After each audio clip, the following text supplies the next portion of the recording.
welcome back to the show. I'm Anna and you're watching Anna Speaks Out. Thanks for being here.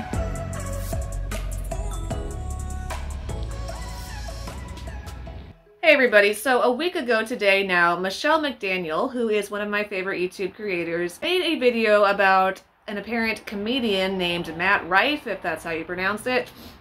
And he was joking about domestic violence. And being a survivor of severe domestic violence myself, I had some thoughts about it. And I thought it would make sense for me to share them. They might be a little bit different from what you would expect, but let's go.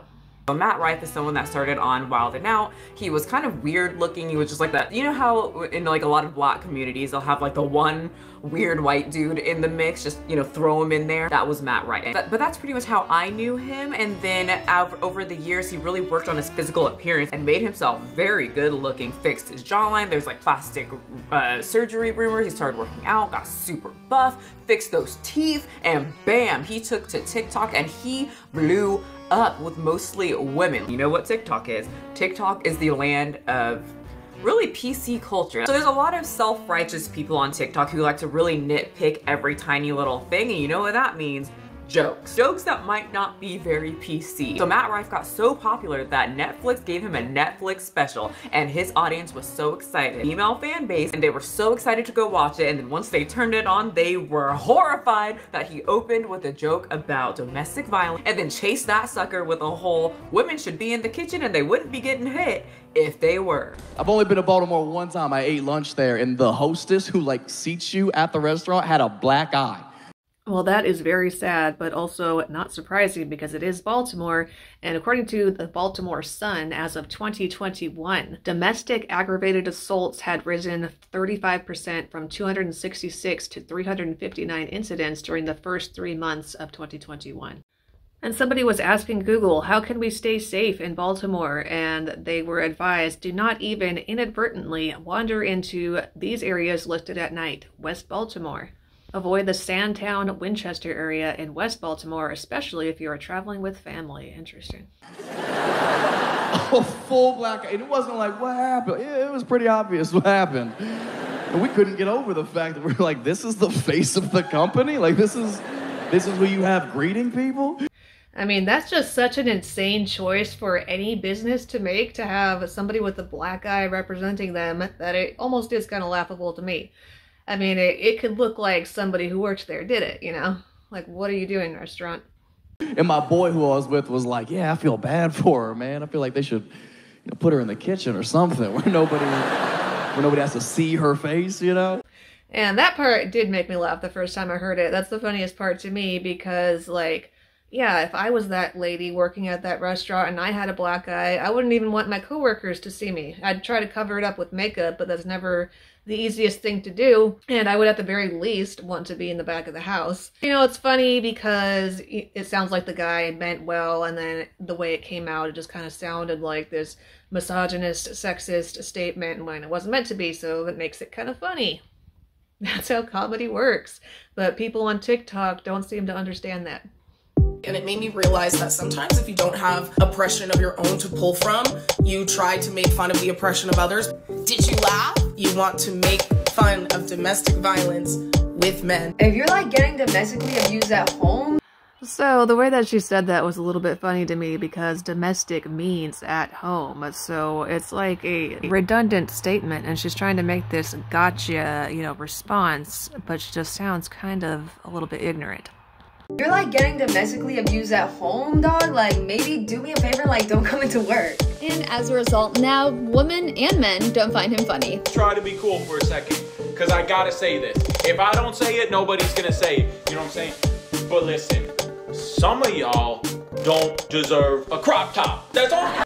I mean, is that really incorrect? Deserve would be a bit of a strong word, but it's not attractive to be obese because it's not healthy, and a little bit of shame for things like that can actually be helpful. And so a lot of people were asking what I think about his jokes, what I think about Matt Rife. And I was like, yeah, but I feel like if she could cook, she wouldn't have that black eye. A lot of people are taking this as in he turned his backs on his female audience. He abandoned the people that really cared about him. He hates women and supports men that punch women in the face. There's a law on TikTok if you just go right now. So as far as that last part where he said if she could cook, she probably wouldn't have the black eye, my initial thought was that's just kind of a dumb joke, and I didn't really see any humor in it at first. But after basically having processed it some more, it occurred to me that whatever man or woman, because fun fact, lesbian relationships actually have the highest percentage of BB in them. Let me kill some myths right now. First and foremost, all women can be abusive. The reason why I'm bringing this up too is because I personally have been in a few abusive relationships. I actually had an ex-girlfriend that got aroused by creating turmoil between us just so we can have makeup sex. Like, listen, that was fun, but that's toxic, boo. I don't need that. I had another ex that every time she got intoxicated and she got frustrated, she'd find a way to put her hands on me. Hey, what's going on, y'all? Tania B here.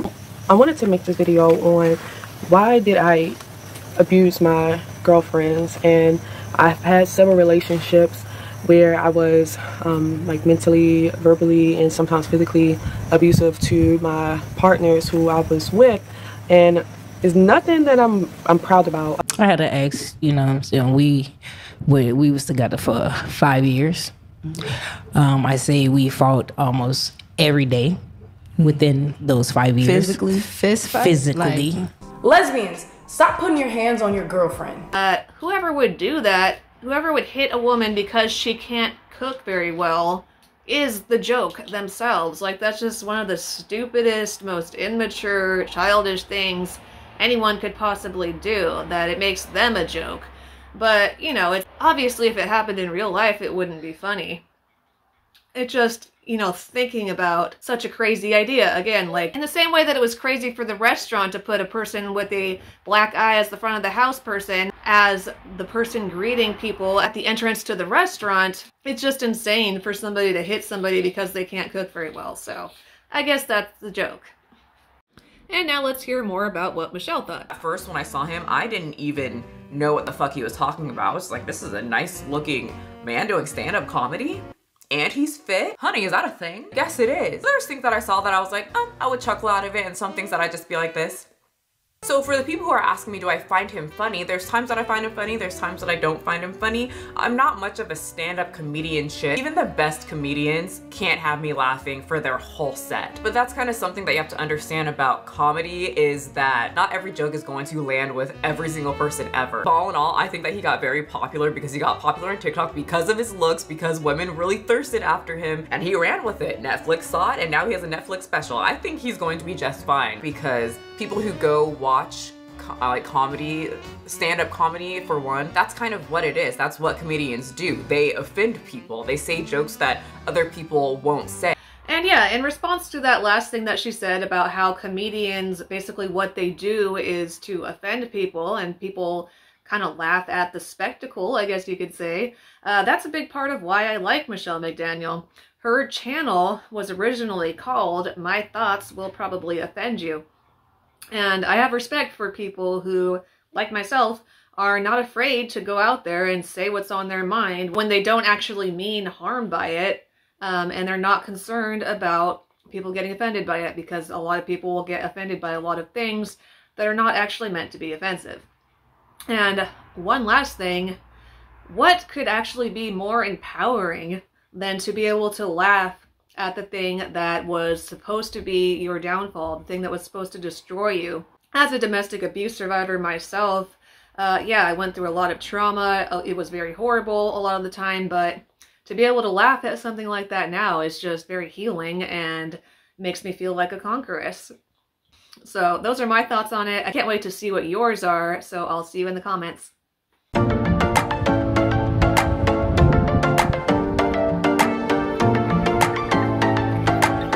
Thank you again so much for being here today. Please like the video, share it around, make sure you're subscribed, and I'll see you in the next one. God bless.